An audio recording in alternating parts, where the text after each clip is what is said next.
Buenas tardes a todos. Vamos a dar comienzo a las conferencias, a las ponencias de esta tarde. La primera de ellas va a correr a cargo del doctor Javier Alvarado Planas.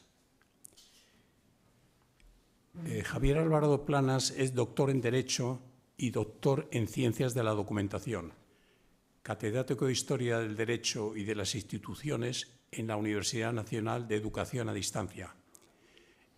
Es académico correspondiente de la Real Academia de la Historia, académico correspondiente de la Real Academia de Jurisprudencia y Legislación y director del Máster en Nobiliaria, Heráldica y Genealogía de la UNED. En su labor investigadora ha dirigido más de 30 tesis doctorales y coordinado cerca de una treintena de congresos, cursos, seminarios o simposia en sedes universitarias. Ha publicado más de un centenar de libros, monografías y artículos en revistas científicas especializadas dentro y fuera de España: Alemania, Italia, Bélgica, Portugal, Rusia, México, Puerto Rico, etc. Entre sus publicaciones referidas al ámbito de la historia del derecho en ultramar, ha publicado 3 libros: Constitucionalismo y codificación en las provincias de ultramar, La supervivencia del antiguo régimen en la España del siglo XIX, publicado por el Centro de Estudios Políticos y Constitucionales; El control y responsabilidad en la España del siglo XIX, el juicio de residencia del gobernador general de ultramar; y La administración colonial española en el siglo XIX, publicado por el Centro de Estudios Políticos Constitucionales. Ha coordinado 2 libros sobre este tema: La administración del protectorado español en Marruecos y La administración de Cuba en los siglos XVIII y XIX.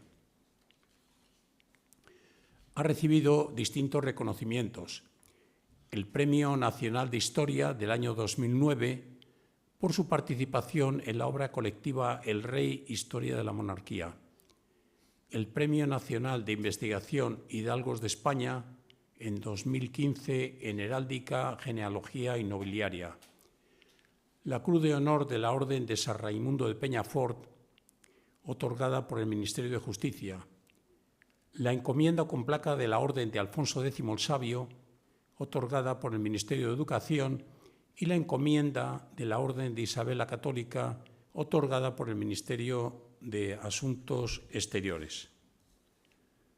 Bueno, pues ahora el profesor y doctor Alvarado tiene la palabra. Muchas gracias, vicepresidente. Buenas tardes a todos. Voy a tocar un tema relativamente poco conocido por lo extraño y paradójico que es, porque en definitiva consiste en explicar cómo un sistema constitucional puede ser compatible con un sistema absolutista de corte de antiguo régimen. El gobernador general de ultramar, como dice el título de la ponencia, el hombre con más poderes. ¿Quién es el que más poderes tenía en la España del XIX? ¿El rey o la reina? No, en absoluto. Ni el rey ni la reina podían mandar fusilar a una persona tras juicio sumarísimo de 24 horas. Tampoco podían disolver un ayuntamiento. Tampoco podían sacar de la cárcel a un reo, ni tampoco podían a una persona que había sido absuelta por el Tribunal Supremo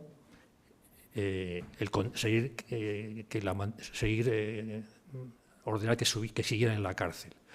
Bien, pues este tipo de comportamientos, de actitudes, de órdenes, son las que sí se daban en ultramar. Y vamos a explicarlo, y vamos a explicar por qué es así, cuáles eran las competencias de los gobernadores generales en el siglo XIX. Lo primero que hay que tener en cuenta es que estamos hablando de la élite militar española, es decir, los gobernadores generales de ultramar eran a su vez capitanes generales, por eso todos ellos eran militares de la más alta graduación, o sea, de teniente general para arriba. Y muchos de ellos, los que aparecen en rojo, fueron presidentes del gobierno. Por lo tanto, era una de las plazas, por no decir la plaza de destino más codiciada en la carrera militar. Estos son los de Cuba. En Puerto Rico sucedía lo mismo. Me voy a limitar en mi exposición a las llamadas provincias de ultramar, es decir, Cuba y Puerto Rico. Dejo Santo Domingo porque fue muy poquitos años, provincia española, y también dejo Filipinas porque nunca se consideró técnicamente provincia, sino colonia, aunque estaba sujeta al mismo régimen, con el mismo sistema de gobernadores generales. Pero, en fin, voy a procurar, en los 3 libros que he publicado, voy a procurar resumirlos en 40 minutos, a ver si consigo hacerlo sin grave quebranto para ustedes. Bien, primera cuestión. El gobernador general gozaba de poderes absolutos, como se decía en la época, omnímodos. ¿Por qué? Aquí les pongo las 4 principales causas. La primera, porque tengan en cuenta que en el siglo XIX, en concreto en la década de 1820, es cuando se produce la independencia de los territorios españoles en América del continente. Es decir, que en esa década a España solo le queda como posesiones de ultramar Cuba, Puerto Rico y Filipinas. En consecuencia, ya no hay virreyes de Indias.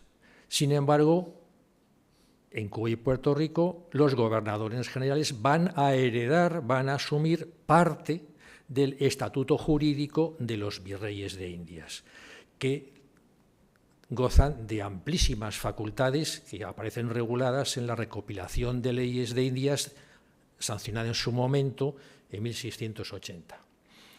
Segunda cuestión, y esta quizá es la más importante.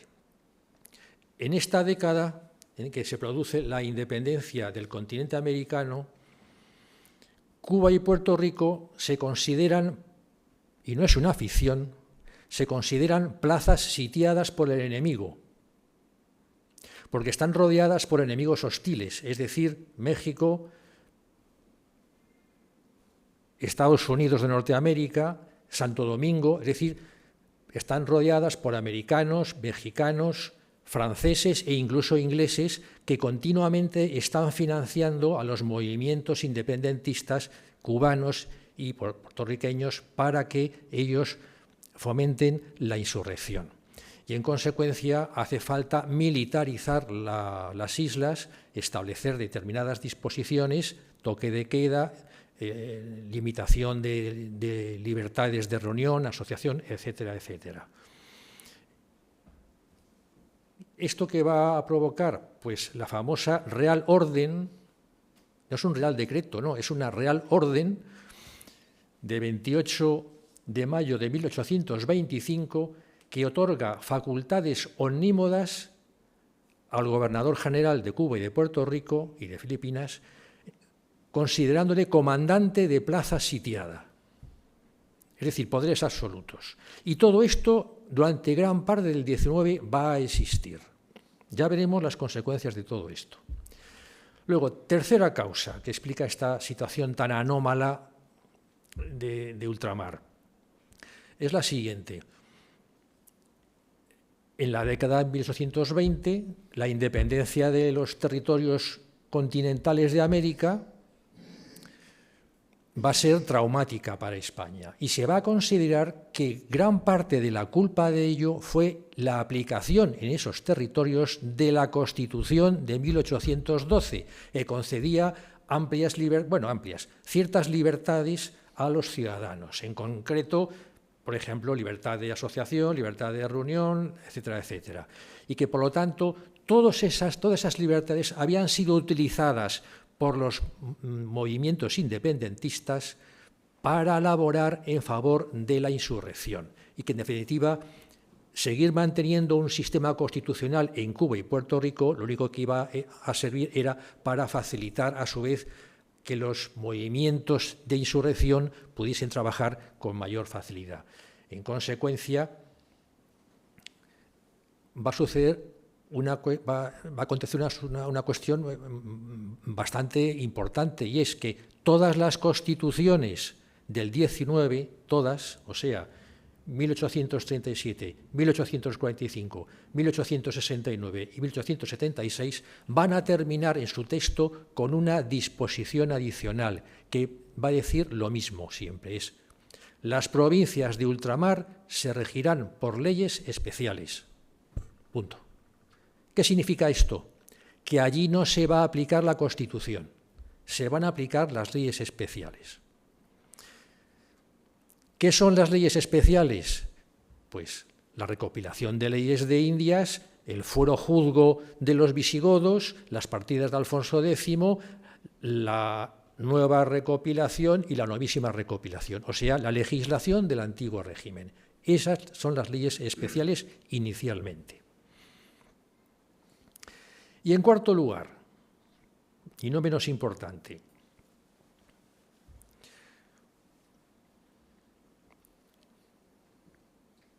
la aplicación de la Constitución era inviable en unas provincias en las que existía la esclavitud. Es decir, no se puede aplicar un sistema constitucional que defiende la libertad y la igualdad cuando esas provincias se mantienen gracias a la oligarquía sacarocrática, a los ingenios del azúcar. En cuanto en la metrópoli, en cuanto en la península, se empezaba a hablar de abolicionismo, se movía cualquier papel en un ministerio procurando proyectar alguna ley en beneficio de los esclavos o de la manumisión, eso enseguida, la noticia llegaba a ultramar y ahí los hacendados, sobre todo los cubanos, que eran los más poderosos, amenazaban al gobierno con independizarse y apoyar los movimientos insurreccionales o anexionarse a los Estados Unidos. Es decir, que los hacendados cubanos eran pieza esencial para que las Antillas siguieran siendo posesión o provincias españolas.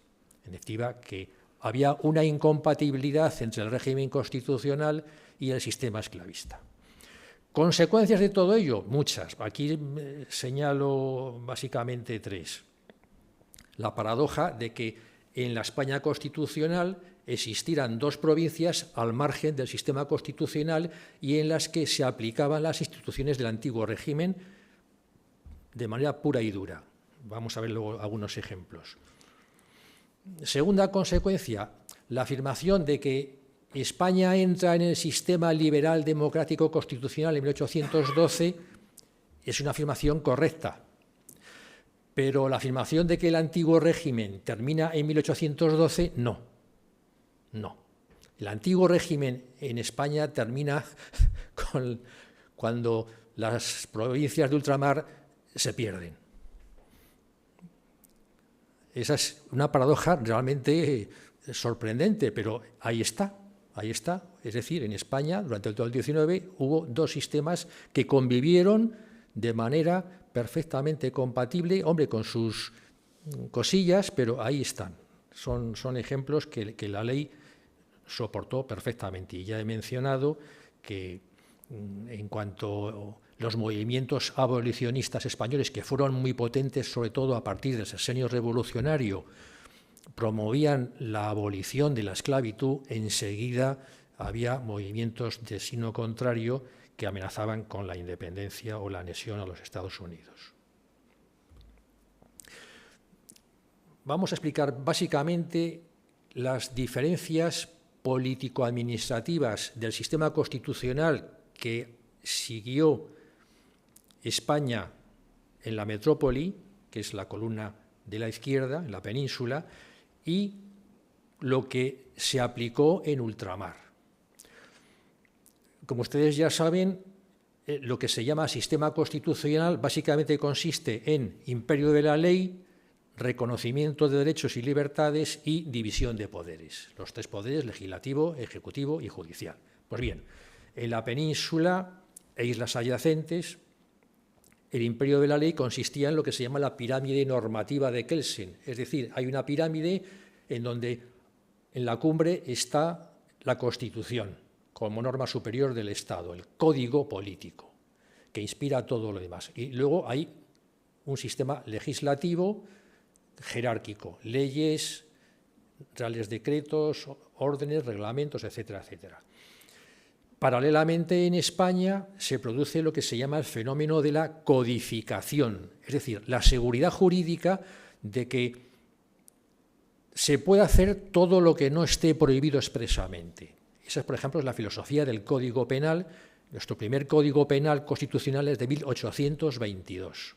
Se basa en el principio de nullus pena sine lege. Es decir, no hay delito si previamente no lo dice una ley. Si no lo dice la ley, lo puedes hacer. Es un principio de seguridad jurídica.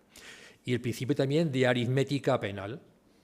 Los códigos contienen los tipos penales, o sea, los delitos. Y cada delito se divide, la pena temporal se divide en tres partes: grado máximo, grado medio y grado mínimo. Entonces, cuando uno comete un delito y es castigado, se le impone en grado medio. Si hay agravantes, grado máximo. Si hay atenuantes, circunstancias atenuantes y agravantes expresamente reconocidas por la ley, entonces se pone el grado mínimo. Eso es la aritmética penal que se aplica en Europa a partir del Código Napoleónico y que sigue vigente en la actualidad. ¿Qué pasaba en ultramar? Pues nada de esto. Ahí seguían vigentes las leyes especiales y, por tanto, la legislación penal era la del antiguo régimen, es decir, fuero, juzgo, partidas y novísima recopilación. Y recopilación de leyes de Indias.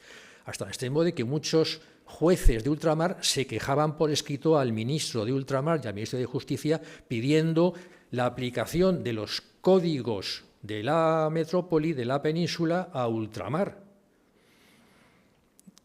Sin embargo, fíjese que el primer código penal para ultramar es de 1878 y fue una chapuza jurídica, porque una comisión de insignes penalistas, presidida por Gorizar, famoso penalista, lo que hizo fue sencillamente coger el Código Penal vigente en la península y desdoblar los tipos penales. O sea, el delito cometido por un blanco y luego el mismo delito con una pena superior cuando era cometido por un liberto o un esclavo.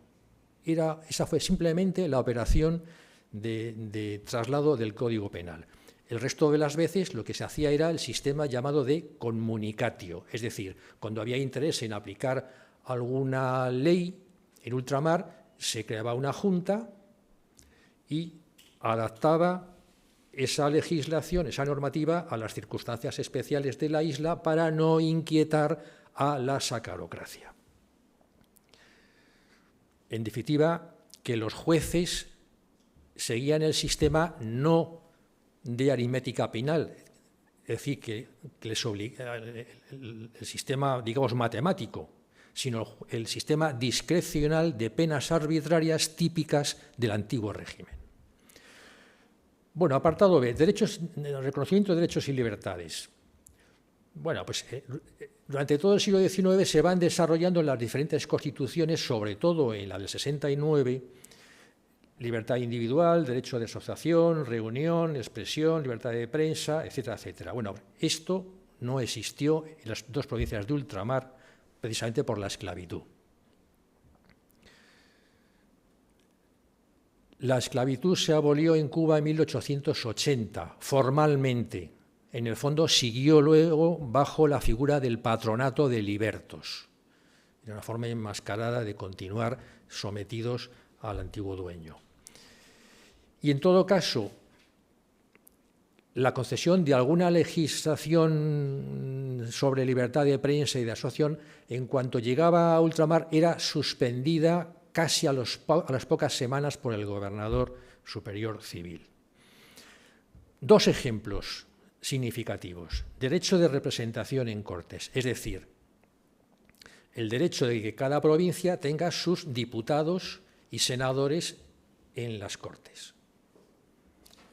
Eso existió en todas las constituciones del 19 en España, pero no en ultramar. En ultramar esto solo se empezó a aplicar a partir del sexenio revolucionario. Ahí es cuando se empezaron a enviar representantes, es decir, diputados o senadores en Cortes. Otro ejemplo,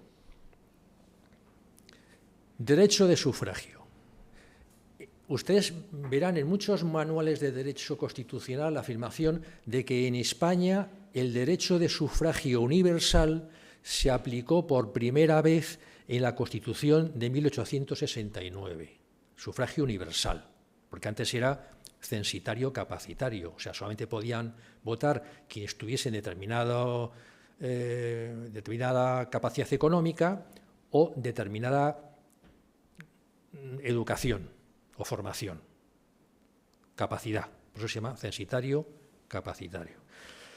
Bueno, pues esto es falso, primero porque no era universal, sino que era universal masculino, primera cuestión. Y en segundo lugar, porque mientras que en la península se aplicó el sufragio universal masculino, en Cuba y en Puerto Rico se aplicó el sistema censitario capacitario. ¿Por qué? Para garantizar que solo pudieran ser elegidos los representantes de la oligarquía cubana. Y vamos al tema que nos interesa, división de poderes. En la España constitucional existió la división de poderes más o menos, en fin, con el derecho de veto del monarca en algunas cuestiones, pero en definitiva existía una cierta división entre lo que es el poder ejecutivo, rey-gobierno, legislativo, Congreso, Senado, y el judicial, los jueces, más o menos. Ha ido evolucionando, pero más o menos. Bien, en las provincias de ultramar esto no existió. Por el contrario, lo que existía es el llamado principio de unidad de mandos. Unidad de mandos. O sea, el gobernador general, la máxima autoridad civil, era a la vez el capitán general. Pero es que a la vez era el presidente de la Audiencia de Justicia, llamado en esas fechas Real Acuerdo. Y como nunca se ponían de acuerdo los jueces con el gobernador, porque se excedía en sus facultades, la prensa le llamó el Real Desacuerdo. Eso aparece en la prensa de la época. Es decir, máxima autoridad civil, máxima autoridad militar, máxima autoridad judicial, era el superintendente de Hacienda, o sea, la máxima autoridad tributaria económica, y luego, además, una cosa muy curiosa es que, por heredar el estatuto del virrey, era el vicerreal patrono de las Indias, o sea, tenía facultades de representación del rey ante la Iglesia en esas provincias, y por tanto era el que nombraba a los obispos, los sacerdotes, autorizaba la creación de iglesias, etcétera, etcétera. Una cosa bastante curiosa, pero ahí la tenemos. Y todo ello, como digo, reforzado por las facultades omnímodas. Aquí está el haz de facultades del gobernador general de ultramar, que como capitán general pues recibía corte en palacio, era el mando superior del ejército y de la armada, podía decretar el toque de queda, como gobernador civil podía nombrar y suspender a los funcionarios, podía expedir cartas de naturaleza a los extranjeros, o sea, lo que ahora llamaríamos nacionalidad, conceder la nacionalidad o retirar la nacionalidad. Podía suspender el cumplimiento de tratados internacionales, Incluso, fíjense ustedes, podía suspender cualquier ley o real decreto del gobierno. Si venía una ley o un decreto del gobierno para que se cumpliese en la isla, él tenía la facultad de suspenderlas.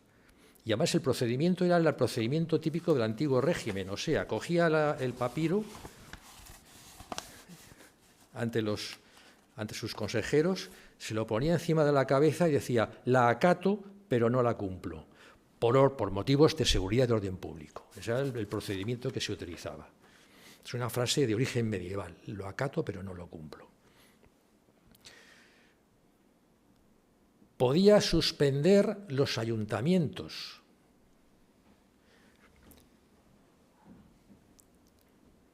Vamos a seguir.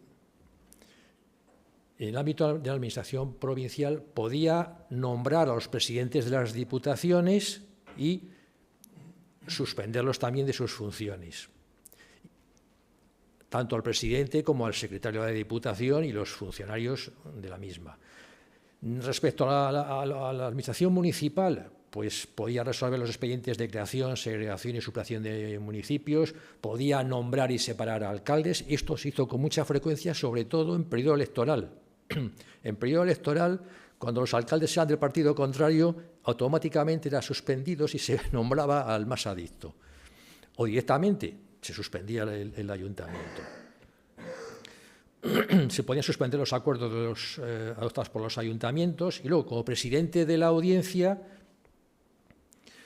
pues tenía prácticamente inmunidad. Podía decretar el destierro de cualquier persona. De hecho, se hizo en varias ocasiones el destierro incluso de sacerdotes que en 24 horas se les daba la orden de que se fueran a Cádiz. Y entonces, automáticamente en el primer barco se les detenía, se les montaba en el barco y quedaban deportados. Y esto, como digo, sucedió incluso con varios sacerdotes. Y ya he mencionado su autoridad como vicerreal patrono. Bueno. Por lo tanto, ¿qué control de los actos administrativos del gobernador general existían? ¿Cómo se controlaba esta actividad? Bien, el sistema era un sistema de origen medieval. Es decir, en la Edad Media se estableció el llamado juicio de residencia.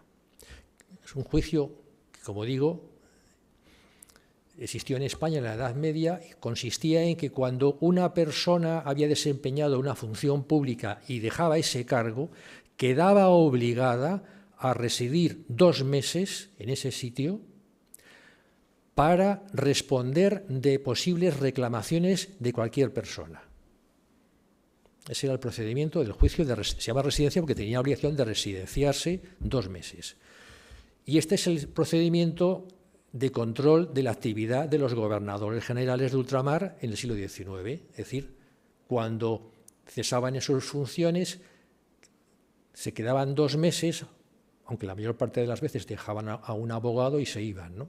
Pero eran sometidos al juicio de residencia. ¿En qué consistía esto? Consistía en que existía la residencia pública y la residencia secreta. Desde Madrid se enviaba a un magistrado del Tribunal Supremo para que llevase a cabo la inspección. Él no sentenciaba, simplemente lo que hacía era incoar el procedimiento. La residencia secreta consistía en que había un cuestionario previamente establecido, es conocido, yo lo he publicado en el libro que dediqué a los juicios de residencia, un cuestionario que se enviaba a las principales autoridades de la isla, desde el obispo hasta los alcaldes, presidentes de diputación, jueces, etcétera, una serie de preguntas para que respondieran. Se llamaba secreta porque, en teoría, era secreta. Y eso luego llegaba al juez. Y la residencia pública consistía en que se dictaba un bando comunicando a todos los ciudadanos que, abierta la residencia, podían formular las quejas que quisieran. Y entonces se presentaban demandas. Todas ellas eran acumuladas por el juez de residencia y entonces las tramitaba, dando audiencia a las diferentes personas y luego se daba traslado al residenciado para que contestara. ¿Qué sucedía con la residencia? Pues que no servía para nada. ¿Por qué? Porque cualquier condena al gobernador general se podía interpretar como una crítica al principio de autoridad, tanto de la autoridad de las islas como del gobierno que le había nombrado y ha depositado su confianza. Y en consecuencia, el Tribunal Supremo, que era el encargado de resolver, levantaba muchísimo la mano en los casos graves. De hecho, yo he estudiado la mayor parte de los juicios de residencia de los gobernadores de ultramar y la mayor parte de las veces salían inmunes de las sentencias. Y en los pocos casos las penas son muy leves. Aquí menciono algunos ejemplos, como por ejemplo, un gobernador general encarcela a un periodista porque le condena por haber publicado un artículo en un periódico, un artículo sedicioso, y lo encarcela. El periodista recurre y el Tribunal Supremo al final le da la razón, le absuelve y decreta que se le libere. Cuando llega la sentencia del Tribunal Supremo, el gobernador general coge la sentencia, la acato, pero no la cumple. No la cumplo. Y ahí siguió el periodista. De todos ellos, el que tuvo la pena más severa, paradójicamente, fue un liberal. Fue un gobernador liberal, Juan Prim. El expediente en concreto es muy curioso porque además merecería una película, hacer una película, porque consistió en que cuando él llega, nada más llegar, hace una inspección a las cárceles y empieza a liberar a gente. Eso era muy típico, la amnistía decretada, en fin, la gracia, el hecho de gracia. Y entonces, uno de los liberados es un canario, un delincuente canario llamado el Águila, alias el Águila, que cuando le ve al general Prim en un caballo blanco le dice: yo voy a robarle el caballo blanco a ese generalete. Y efectivamente se lo robó. Y luego presumió de ello. Cuando le persiguieron en la fuga, mató a un hacendado. Y entonces el general Prim, una vez detenido, le formuló un juicio militar sumarísimo y en 24 horas fue fusilado. ¿Qué sucedía aquí? Pues que un reo, cuando comete un delito dentro de la prisión, está sometido a la jurisdicción militar, pero cuando lo comete fuera es jurisdicción civil y, por lo tanto, no puede ser sometido a un consejo de guerra con un juicio sumarísimo. Y entonces, en la residencia secreta, los magistrados se lo hicieron ver al Tribunal Supremo. ¿Qué hizo el Tribunal Supremo? Reconocer que se había excedido en sus facultades y fue condenado, sencillamente, a la pena de inhabilitación a desempeñar cargos públicos en ultramar durante 5 años. Simplemente eso. Daba de igual porque luego fue presidente del gobierno. O sea, como ven, esa es la pena más severa que yo he localizado. En principio, o sea, en definitiva, como ven, el Tribunal Supremo lo que quería sobre todo era mantener el principio de autoridad. Conclusiones, pues que, como ven ustedes, el gobernador general era un verdadero rey absoluto en sus dominios y que además el gobierno tampoco pudo hacer nada precisamente porque estaba bastante mediatizado. Los más moderados, cuando iban a las Antillas a gobernar, se convertían en inmovilistas, y los más liberales, cuando llegaban a las islas, a los 2 meses se convertían en moderados. Y por supuesto, no hay que olvidar la presión que ejercieron durante tantos años los llamados países amigos, Estados Unidos, México, Inglaterra y Francia. Y nada más y muchas gracias.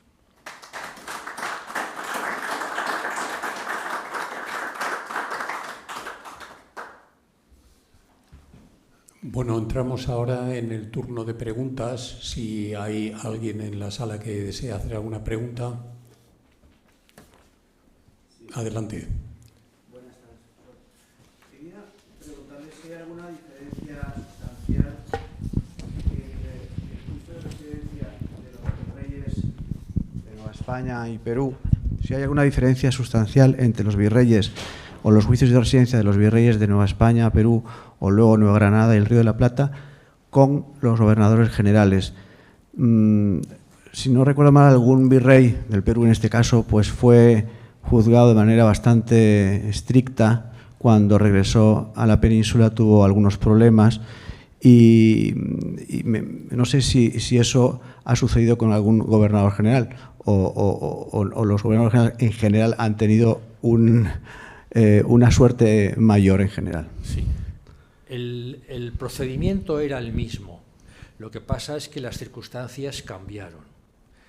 Los virreyes de Indias en muchos casos eran personajes